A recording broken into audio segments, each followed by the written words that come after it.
Video ଶୁଣିଲେ ଭଗବାନଙ୍କର ସତ୍ତା କେମିତି ଅଛି ସେଇଟା ଜାଣିପାରିବେ।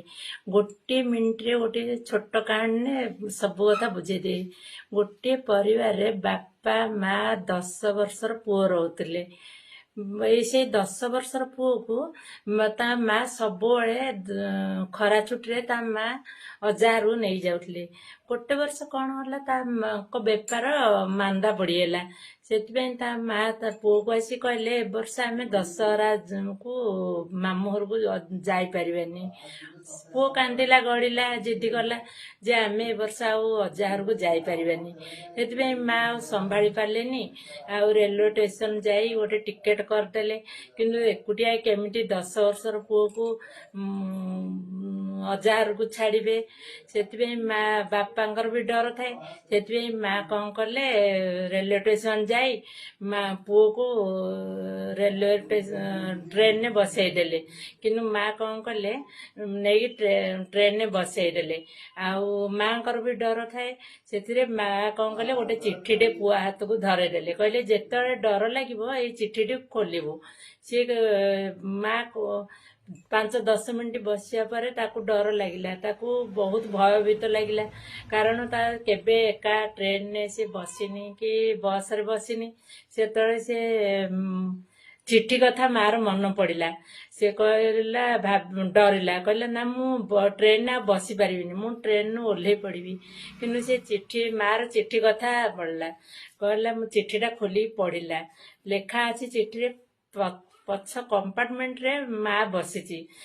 ସେ ଚିଠିଟା ଖୋଲି ପଢ଼ି ବହୁତ ଖୁସି ହେଇଗଲା। ଆରାମରେ ବସି ଯାଇକି ଟ୍ରେନ ଷ୍ଟେସନରେ ଓହ୍ଲେଇଲା। ତାପରେ ବହୁତ ଖୁସି ଓହ୍ଲେଇଲା। ତାପରେ ତା ମାମୁଁ ଆସିଥିଲେ ତାକୁ ନେବା ପାଇଁ। ମାମୁଁକୁ ଦେଖି ସେ ବହୁତ ଖୁସି ହେଇଗଲା।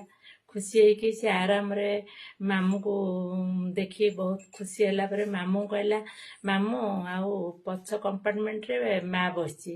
ମାମୁଁ କହିଲେ, ନା ରେ, ସିଏ ତତେ ମିଛ କହିଛି, କାରଣ ତୁ ଏକା ଆସୁଛୁ ଡରିବୁ ବୋଲି ମା ତତେ ମିଛ କହିଛି।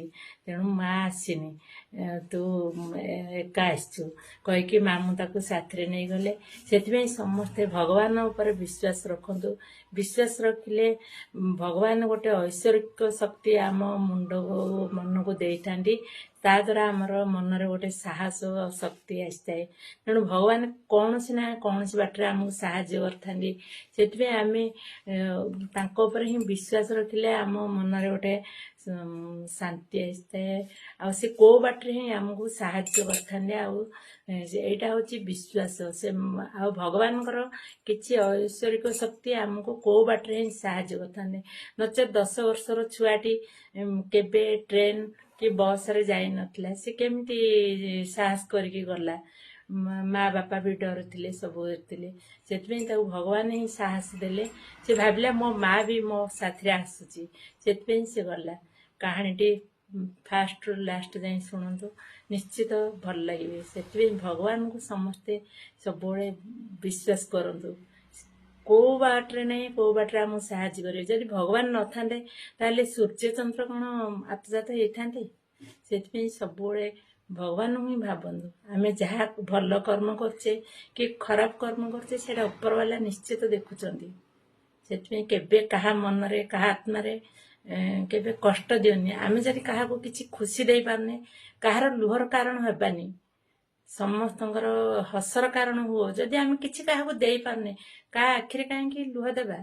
ସେଥିପାଇଁ କେବେ କାହା ଆଖିରେ ଲୁହ ଦିଅନି। କାହା ଦୁଃଖର କାରଣ ତମେ ହୁଅନି ଯେ ସେ ତମ ନାଁ ନେଇ ଭଗବାନ ପାଖରେ ତମ ନାଁରେ ତା ଆଖିରୁ ଲୁହ ବାହାରିବ। ସେଥିପାଇଁ କାହାକୁ ଆମେ କିଛି ଦେଇପାରିବାନି, ତେଣୁ କାହା ଆଖିରେ ବି ଆମେ ଲୁହ ଦେଇପାରିବାନି। ଜୟ ଜଗନ୍ନାଥ।